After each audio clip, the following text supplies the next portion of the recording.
All right, we're going to get started here. Welcome, everybody. My name is Chris Downey, and on behalf of all of us at Brivia Consulting, we'd like to welcome you to this free webinar we're calling the Trust Paradox. It has been the case with all of this whole series of webinars. We've had people joining us from all over the world, so we're represented today coast to coast to coast here in Canada. We've got our friends joining us from all over the world. So I was going to say good morning, but I think I'll say good morning, good afternoon, and even good evening to some of you that are in some fairly tricky time zones right now. But we're excited to have you all join us. And we've noticed over the last series of months through these webinars that we've been offering, the sign-up rate and the participation rate has been increasing far beyond what we were even expecting, which is great because we love coming together with you all. One of the things that has come up consistently, not just during those webinars, but through all of the work that we do, is this idea of trust.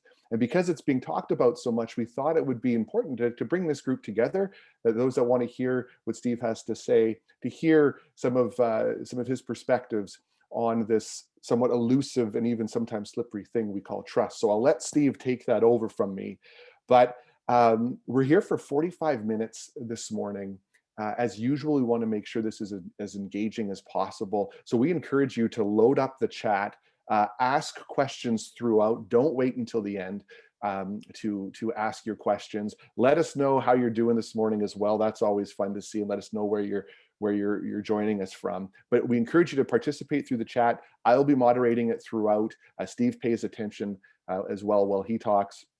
So we're paying attention. Let's get the questions going. And also know that this session is being recorded, as we do with all of them. And I'll send out a follow-up communication after so you can view the recording again and also share it with people that you feel could benefit from it as well.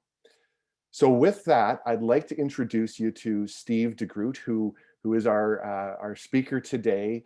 Steve is somebody that I trust immensely in all aspects of the work that I do, but also from a friendship perspective as well. And he's an international speaker.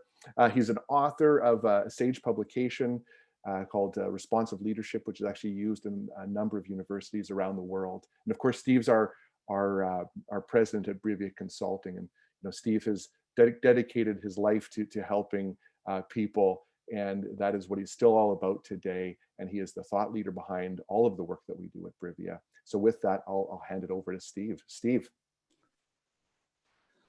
Thank you, Chris. Welcome, everybody. Happy, I was going to say, what day is it today? It's Thursday today, April 7th. No, April 8th. It's my dad's birthday today. So happy birthday, Adrian de Groot. Welcome, everybody. Thank you so much, Chris, for the introduction. Thank you, everybody, for being here. As Chris said, people from all over the world are here today, friends and family from everywhere. So thanks for making the time. Welcome, and hopefully you're keeping as well as possible during this pervasive and prolonged pandemic. We're all doing what we can, praying that we can get through this and get closer to better as soon as possible. So praying for everybody. Hopefully you're doing what you need to do to keep safe. And we're going to be better sooner than we think. I hope. We're here today, so let's talk about this webinar. Oh my goodness, this was a real tough one. Today, we're here to talk about the trust paradox, what it is, what we can do about it, why it's so important, and why doing something is up to every one of us, and why leaders have a role. And the truth is, leaders have to take a lead on what we're going to be talking about today. But if you're not a leader, if you're an aspiring leader, that's okay, because what we're going to talk about today is really important for human beings and for people that you have relationships with at work and in life. So welcome again. Today, we're really starting a conversation. I mean, like, it's a start. This conversation needs to be had. And it was difficult to put this webinar together because how much people talk about trust, and it's almost like this thing that is so easy to understand, but it's really elusive. Now, what's more important about the conversation that we're having today is, who are we having this conversation with? And even more importantly is, are we taking action during and after that conversation about trust, right? So what are we going to do today? I want to have fun, as always. And as Chris said, please load the questions and answers. Please load the chat with as many comments and questions as you can, because this is an important topic that we're going to have today and afterwards today. So the trust paradox, what are we going to do in our time together? Well, we're going to introduce this thing we call the trust paradox. We're going to consider the things that make trust elusive and hard to hold on to in the most important relationships. My favorite part today is going to be debunking 5 myths, 5 of the biggest myths around trust that block our growth and our individual and team functioning, right? Finally, we're going to move, like I always love to do, is to some practical strategies, some of which you might be doing that will help us build and sustain trust in the most important relationships in our work and in our life. Okay, so let's jump right in. Let's jump in, and I know Chris is going to watch the chat and the questions and answers, so please interact and give me some things to think about, and let's do this together. Okay, let's jump right in. I want to ask you a question. So in the chat, this is what we're going to do. We're going to get you started right away.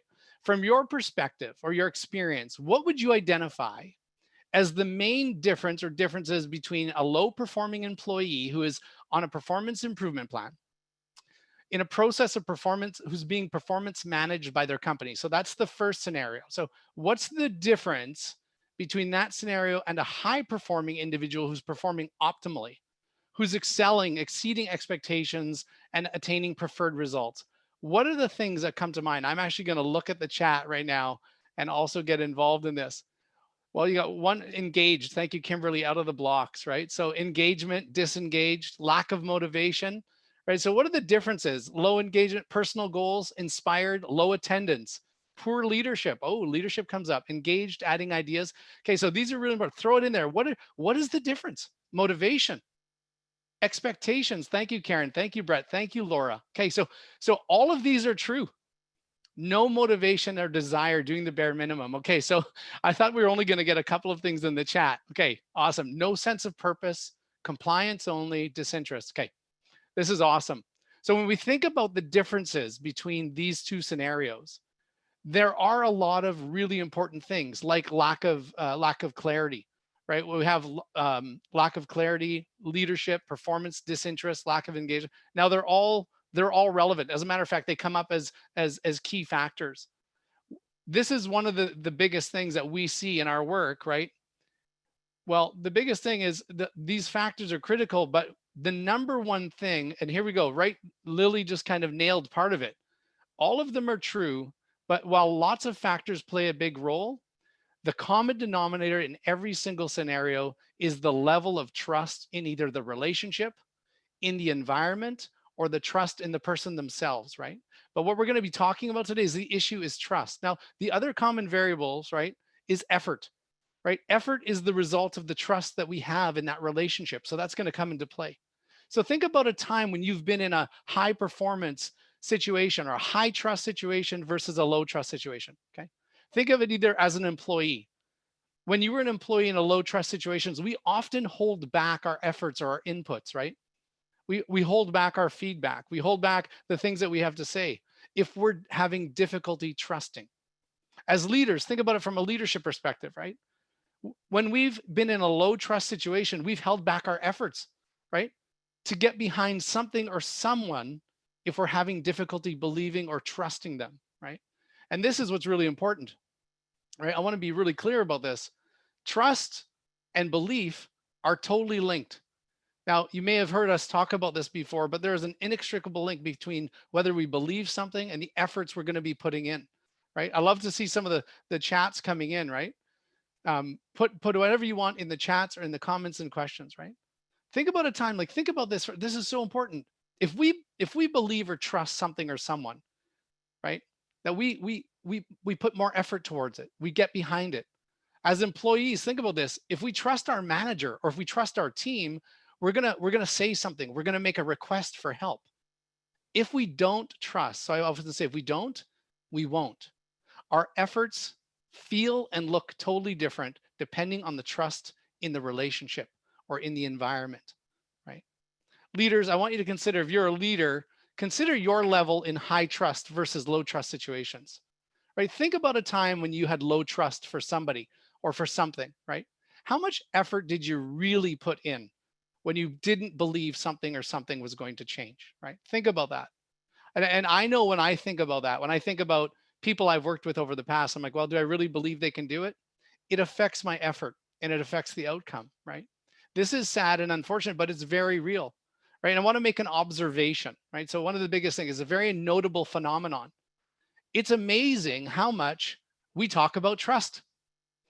A day doesn't go by, right? We don't hear somebody or its whole team talking about the importance of trust. We hear about how incredible it is and how trust is, important for connection, communication, and collaboration and cooperation. We know all the benefits that come with trust. We know it's important. We know that it can be a game changer, right? But what's amazing is we are like what's more important than when we're talking about trust is when we're not talking about trust. Like, for instance, we do a lot of work with high stress situations, lots of conflicts. Most stress, most problems with connection, communication, clarity, right, and cooperation are due to a lack of trust. But often when we're talking about it, and this is key, this is the beginning of the paradox, and I want everybody to throw their comments and questions in because I want to hear from you, right? But often when we're talking about trust, we're not talking to the person we need to talk to. We're talking about it when we're experiencing the problem, but we're not talking to the person we're having a problem with. Consider this, right? Let's get real. And honestly, it was so difficult to put this webinar together. It was interesting. It's like when I wrote my book and I was talking about strengths for 15 years, and then I had to write about it. I'm like, well, I don't really think I know it like I thought I did. Trust isn't different, right? So think about this. We talk a lot about trust, but often when we're talking about it, are we talking about it with the person that we need to be talking about it? How often, think about this, in your history as a human being, how often is someone in a meeting, maybe you, where you're sitting there and you're not really trusting what's being said or the person saying it, right? Have we ever heard somebody say, hey, I think we should talk about the trust in the room right now, right? Or maybe whether we can trust the person talking, right? So think about that. Have you ever, I mean, I've never seen that. How often do managers, now this is important, how often do managers who are struggling with a performance issue consider that trust might be in play as the number one factor impacting performance? Think about that. A lot of stuff we see about motivation, laziness, disengagement, lack of purpose. Think about this. How often do managers initiate a conversation with a person who's struggling with performance to talk about the possibility that they might be having difficulty trusting each other? I have to be honest, when I sit down and think about the thousands of cases I've consulted on, I can attest from both experience and research that these scenarios are exceptionally rare. 95% of the time when I've consulted on performance issues, conflict, and challenges about communication or cooperation or teamwork, I'm talking to someone about trust and we're having a good conversation, but I'm not the person they should be talking to. And this brings us into the trust paradox. We know trust is important.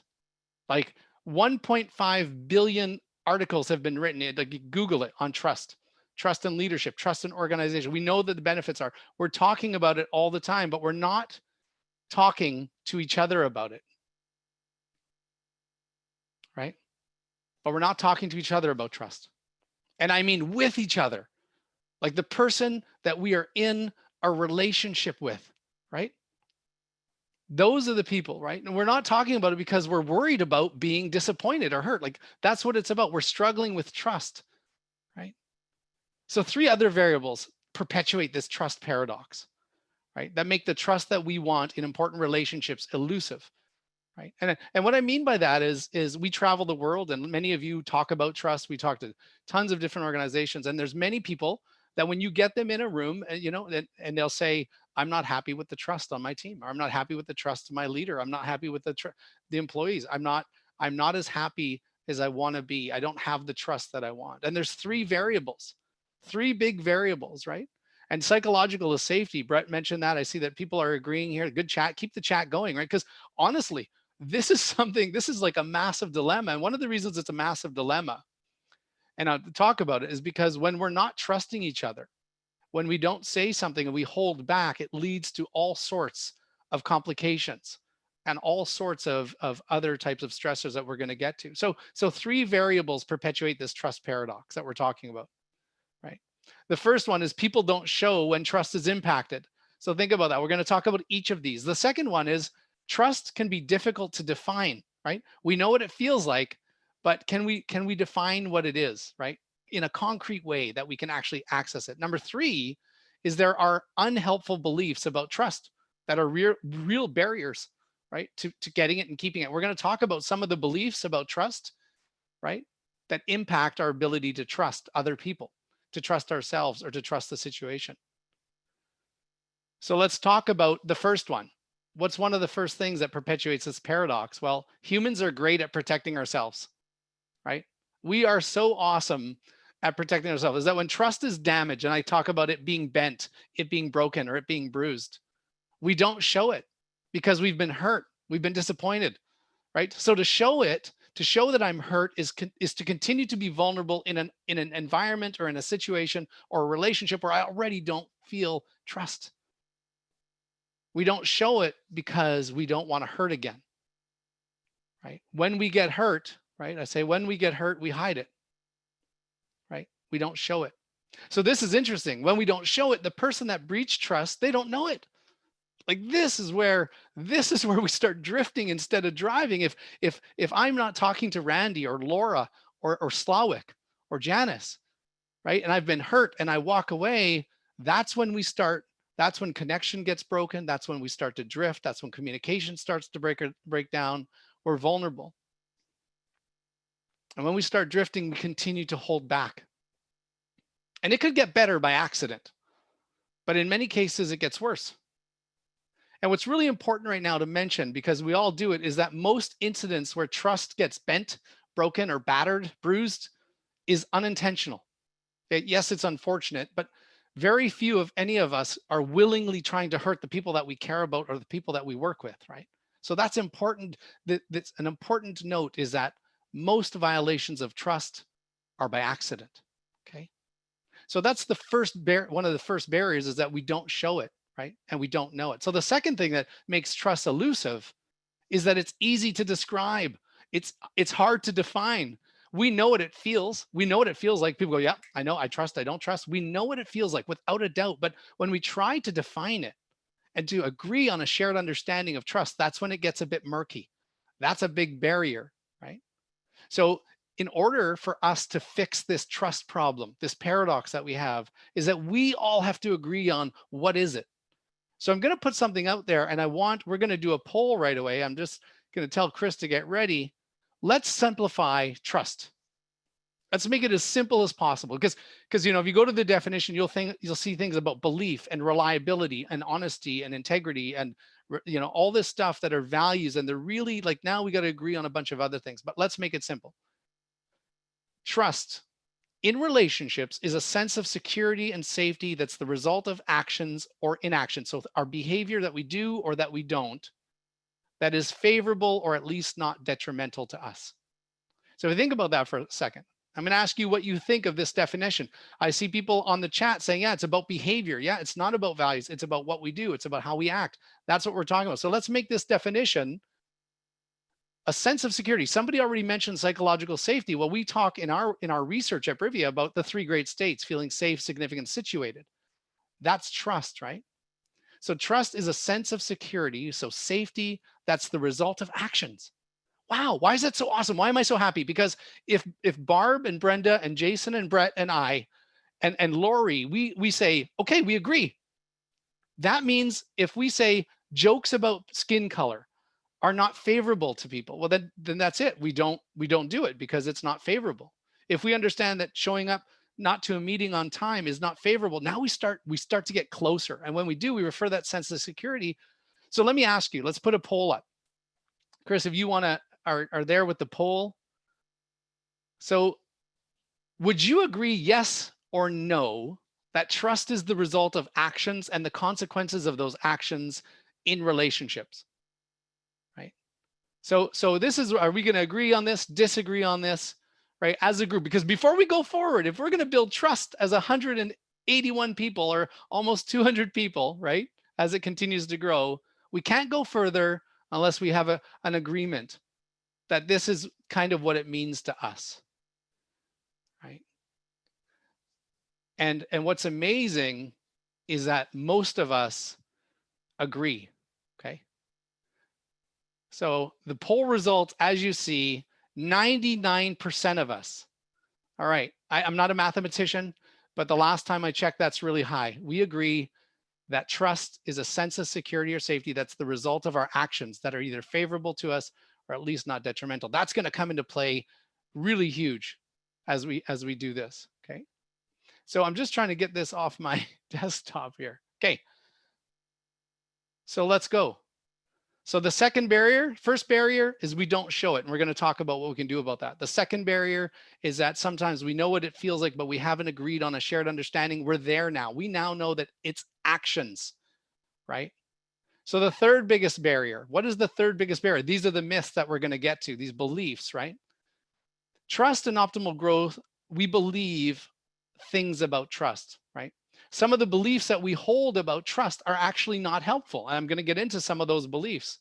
Because remember, if you believe equals effort equals outcome. If I don't believe that Lori is going to put an effort in, well, then I'm not going to as her leader, right?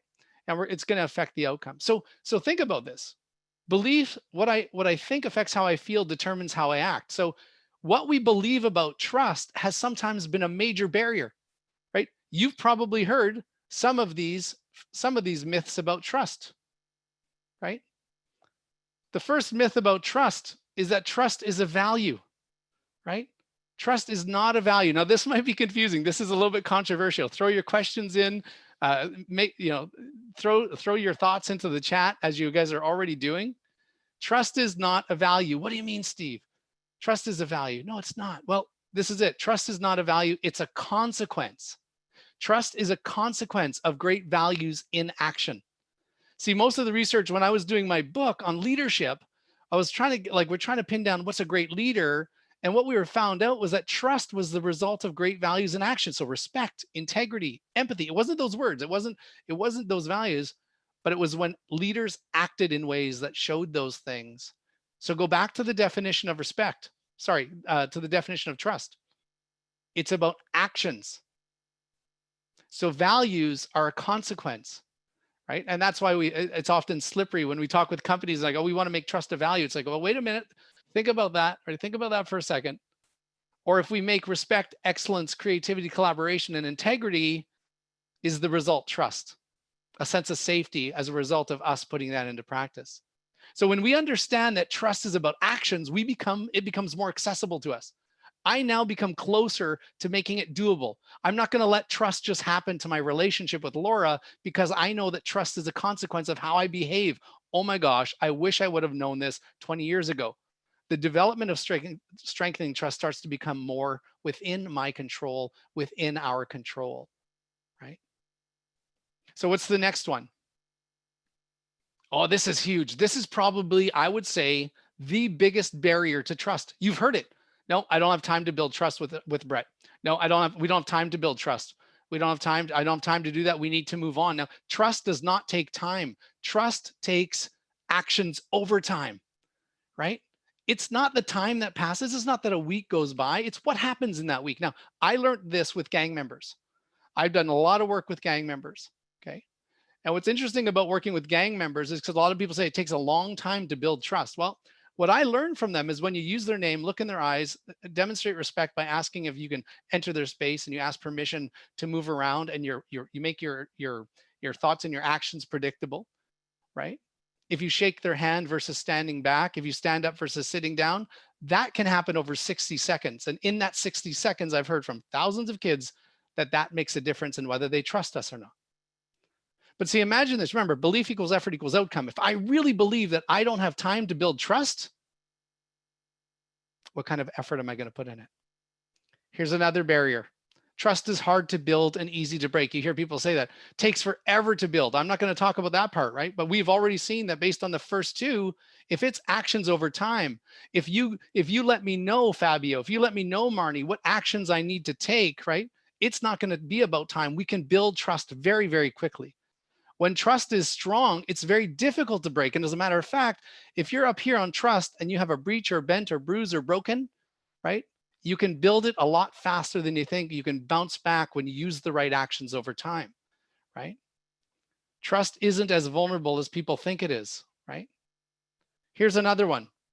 Here's a big myth. Trust is only impacted by some behaviors, right? Certain behaviors are bad, some are good. Well, this is it. All behaviors impact trust. Let's move into a position of leadership, right? This is what we've learned over the years, that every single action does one of two things. It either strengthens the trust in the relationship or it weakens it. There is no neutral. There is no neutral. And see, the reason why I like that is because now as a leader, right, or as a team member even, I now am more sensitive to the fact that what am I doing in this moment that is either strengthening or jeopardizing the trust in my relationship with the people I work with. Finally, this is a common one. Trust is a two-way street, right? I'm not going to trust. They got to take a step. Now I'm going to put this in the context of leadership, right? So yes, but there's an exception in the context of leadership, or when one person has more power. It is not a two-way street. It is a one-way street in the beginning, and I'll tell you that. The conditions for trust in the beginning of a relationship with a leader are 100% the responsibility of the leader, right? And this is what I mean. The leader must behave in a way that creates an environment where it's safe to trust, okay? Where a team member can trust, where teams can trust, right? So that's really, really critical. Trust is not a two-way street, especially in the context of leadership. Do team members have a responsibility? Do direct reports? Absolutely, for sure. Once trust has been established, then it's a two-way street. But at first, it's only paved for one way, okay? So when we bust these myths about trust, right, we improve our chance to develop, sustain the trust that we want in the relationships that are most important to us, our work relationships, our team. A shared understanding of trust, right, shifting our beliefs, right, is great. Now that we know that trust is a consequence, now that I know that trust doesn't take time, now that I know that every single action either strengthens it, oh my goodness, right? I start to become in greater control of the trust in my relationship. It doesn't become an accident. It becomes purposeful and it becomes intentional. This is the other thing about the trust paradox that we're talking about, is that we agree that everyone's talking about trust, right? So what are we thinking about? What are the practical strategies? Well, the first one is we, especially leaders, have to make an intentional and purposeful effort to do more about trust. We must take trust in relationships and make it a top priority, an objective. We need to act on trust. We need to plan around trust. We need to talk to each other about, and we need to build a plan. And I'll talk about how you can do that, right? And it's really weird at first. I'll share one of my experiences, right? We must make relationship and trust in relationships a priority and act on it. What actions are we taking? Which action are we taking as individuals? Which actions am I taking as a leader today, yesterday, tomorrow to build trust in the relationships that are most important, right? Here comes number two, right? Most people won't hear Steve DeGroot or people at Brivia saying, stop talking about trust, right? We have to stop talking about trust and we have to start talking to each other about trust, right? We have to stop taking conversations away from the people that we need to be honest with so that we can talk to trust. We know it's important. We know the benefits, right? We don't need another article, right? Right? We just need to talk to each other. And the only way to build trust is to talk to each other about what trust looks like. Okay. Now, this is something that we weren't taught, right? As a recovering academic, right? I'm going to be very clear that I wasn't taught on how to build trust, right? I was taught that it was important. So we're going to talk about the third strategy, okay? Learn each other's trust currency. Now, some people go, you may have heard this before, trust currency. Well, what is, you know what currency is? We use it as Canadians, we use the Canadian dollar. When you go to a market in China, you must use the yen. When you go to you go to a certain place, you need to use a currency that has that value. So what am I talking about? Trust currency, right? Start to learn each other's trust currency. What are the do's and don'ts? So if we know that it's action, what does Laura need? What does Chris need? What does Fabio need? And insert a situation in a performance discussion for feedback, right? So what do you need? What behaviors do you need from me? And you can get very concrete. Well, I need a heads up. I need there to be some strengths in there, not just the areas of development. I want to be able to have a chance to speak about the things. So this is trust currency. That's what this is. And knowing that those actions build trust, I have a choice, right? So there's another way to build trust currency. And it's one of the ones that we teach to teams and we teach to companies, right? It's called values operationalization, right? And basically what it is if we already know that trust is the consequences, right, of values in action, well, somewhere on our company wall, or we've agreed somewhere in our team with a team charter that we have values, maybe respect, integrity, right, authenticity, right? So what we do is we do a couple of things. We identify that those values are in play, and then let's identify the value and then identify the behavior and say, okay, what behaviors are going to endorse or reinforce trust in practice? So let's give you an example. Imagine we're all on the same team. It's a very big team, right? 180 people. We agreed, let's just pick one value. We agree as a team, we agree respect. Okay, so we want to build trust. How are we going to do it? Well, we're going to put the trust respect in practice. Now let's pick a moment in time. We agree, before we do that, we agree on a shared understanding. We agree as a team, wait a minute, respect means consideration of team members. Okay, so nice and easy, we agree on that, great. Then we identify and agree on behaviors that would represent that value in action for the team. So imagine in a team meeting, what does respect look like if we agreed on behaviors? Well, maybe it was no cell phones for this particular team, right? That we're there on time is respect in action. An agenda, listening to each other, taking turns, participating, right? Having an identified share. What do we do if we have to leave early, right? So these are behaviors of respect in action. And we as a team agree that when we behave in this way, we strengthen trust. So it's important to know that we will bend, bruise, we will break trust, right? We will unintentionally, it happens all the time. Some of us have done it this week without even knowing. We have behaved in ways that have disappointed, frustrated other people, right? So know that we're going to do that. But what can we do when we find out that we've negatively impacted trust for somebody on the team or somebody in our relationships, right? What do we do in those moments when we've become aware? And this is where the rubber hits the road. When we have bruised or broken trust in an important relationship, the only way we can repair that breach of trust is through ownership, independent of our intentions. And this is that's really interesting. Ownership, man, that's another values word. Ownership can mean different things to different people, but let's take what we're learning here today, what we're reinforcing. What does ownership look like behaviorally? We don't justify it. We don't excuse it or explain it away when we find out that we breach trust. There's going to be a time for sharing perspectives. This is not it. What does ownership look like as a set of behaviors? So what we've done is we've identified 5 very specific behaviors that is ownership in practice. The first one is acknowledge the situation, right? No excuses, no explanations, just acknowledge that this has happened. The second one is affirm, right? Affirm, recognize that it happened, right? Recognize that it happened and accept it without judgment, right? Number 3 is apologize. It's simple. I'm sorry my behavior created that experience for you, right? Number 4, ask what you can do to make it better, right? Ask what you can do to make it better and ask about future situations. So this is what we miss sometimes. Not only do we miss talking to each other, but ask about what could I have done differently, right? And for the future, what kind of behaviors will endorse respect, integrity, accountability, right?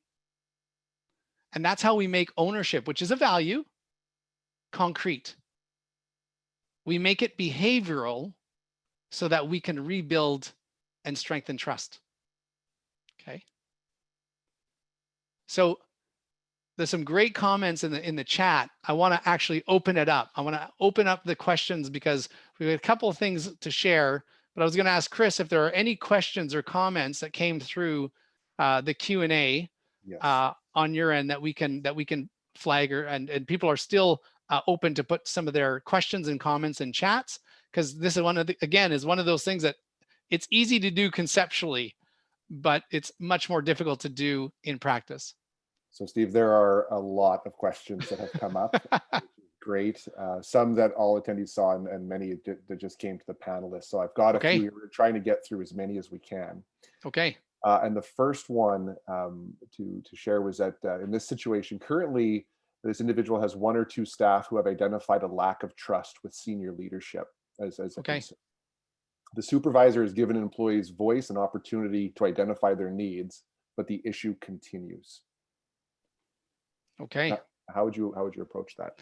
So if I'm understanding, so an employee has identified that there's some trust issues with the leader, With senior leadership. with senior So it leadership. sounds like this is a supervisor that has a couple of employees that aren't trusting senior leadership. Okay. I would probably get more information. Number one is great that they're speaking to somebody. So that that's a really key thing. What is it that they mean by not being able to trust them, right? What are the behaviors that are having an impact on their experience? I think is a starting point, right? The second thing I would suggest is how are they being impacted, right? What is their experience? What needs are not being met? What values are being rubbed against? What goals are being blocked, right? So what is the person's experience of this situation? The third thing I would suggest is ask them, what they're hoping for the situation. And just one of the things I mean is sometimes when I used to be a director, people would come to me and say, Steve, I've got an issue with my supervisor. And I would say, okay, well, let's do something about it. And they say, well, no, I don't really want to. Right. So what's really critical is that we connect on how is it a problem? What is their experience? And how can we get the feedback in the most safe way back to that supervisor that is in question. Excellent. Thanks, Steve.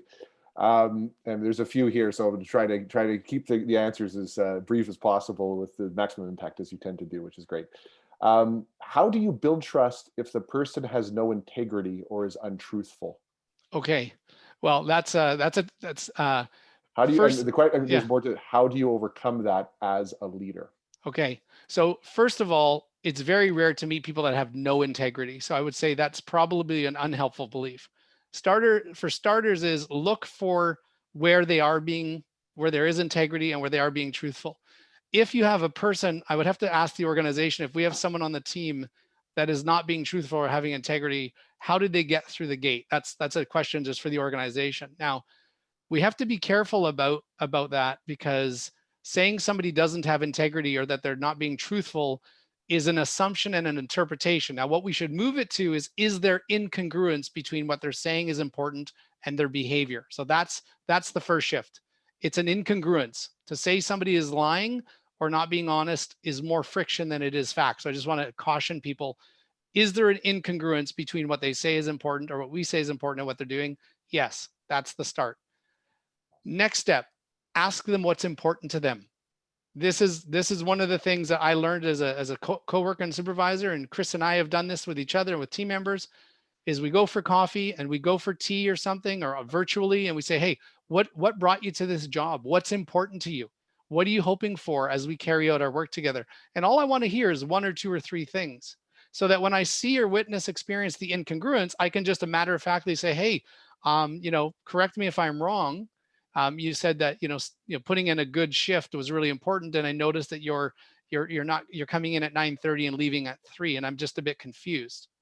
So that's what I say. Go cautiously. Switch lying and lack of integrity to incongruence as a starting point. Find out what's important to them and start gently and respectfully reflecting back where you experience incongruences. Okay.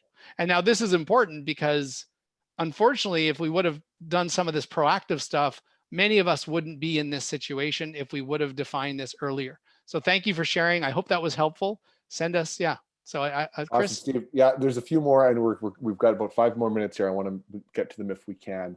The first one here, I'm going to roll 2 questions together here. Where do you start when mistrust is institutionalized between organizations, even beyond the individuals? And there is a follow-up on this. How much mistrust would you say is normal in an organization?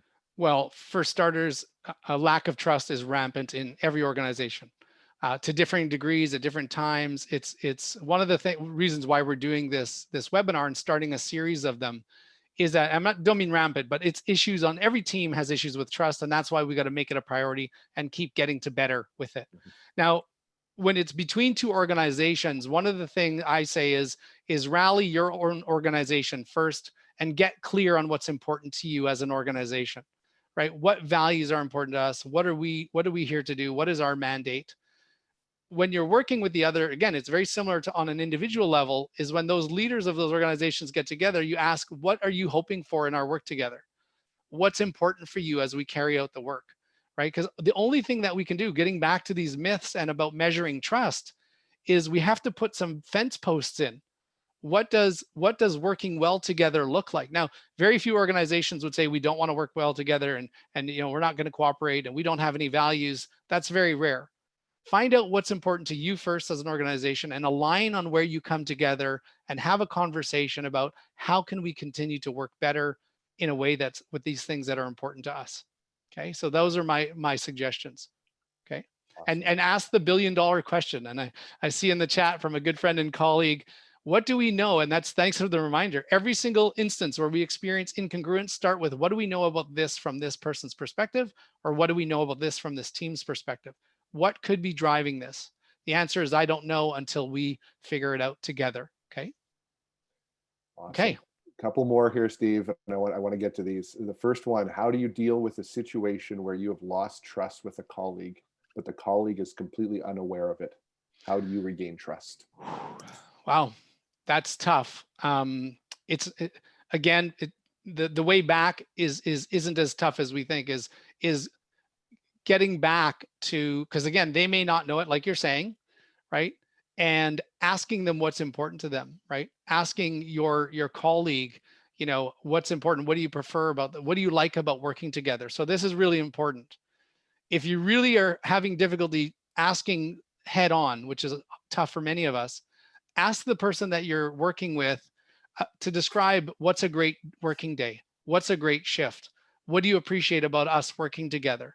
And no doubt in their explanation, you're going to feel or see a wrinkle in what you've experienced. And you can gently bring that up and say, me too, I'm kind of wondering about what happened in this situation, because it was an action or a series of actions that breached trust. So stick to the facts. Remember, fact or friction. What was it that impacted your experience of trust? Okay. Excellent. And Steve, one last question, and I think this is appropriate.